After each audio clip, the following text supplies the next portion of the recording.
Kenapa kau cover kes ni? Kenapa apa? Apa masuk kau? Oi bro. Cepat kau cover kes ni. Tak ada lah. Ada lagi yang sampai awal dari aku. Okey lah. Aku gerak dulu. Okey.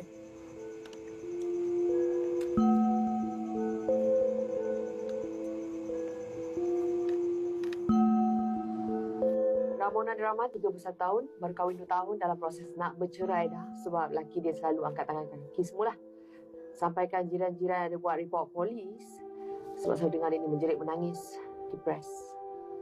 Sebab tu bunuh diri. Dah ada sebarang kenyataan dari pihak polis? Tak bos, saya sampai dulu. Oh, okay. You go ahead. Concentrate on edisi digital kita dulu ya. Breaking news pada semua sosial platform. You know the drill.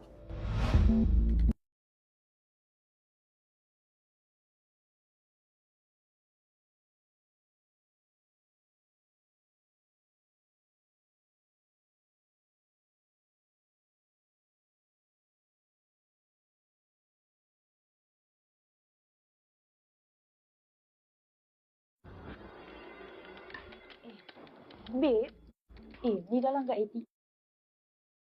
Kau buat kau macam ni.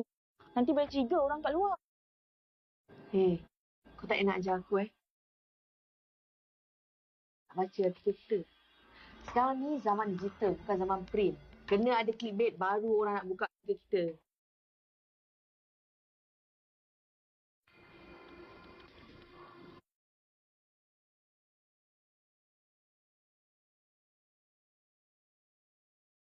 Hai dah.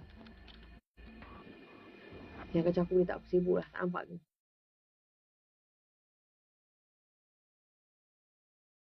ke?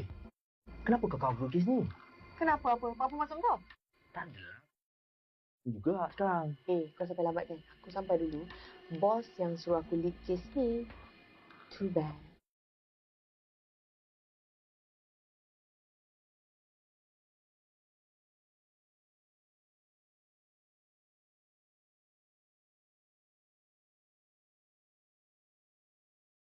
Jerak. Alang-alang kau menulis ni. Kau ada fikir tak? Thanks, but no thanks. Kau tak boleh macam tu. Kau kena fikir juga angle lain. Dah, tak payah. Aku dah nak. Tak payah nak mengajar aku lah. Jangan nak sabotaj, Pak.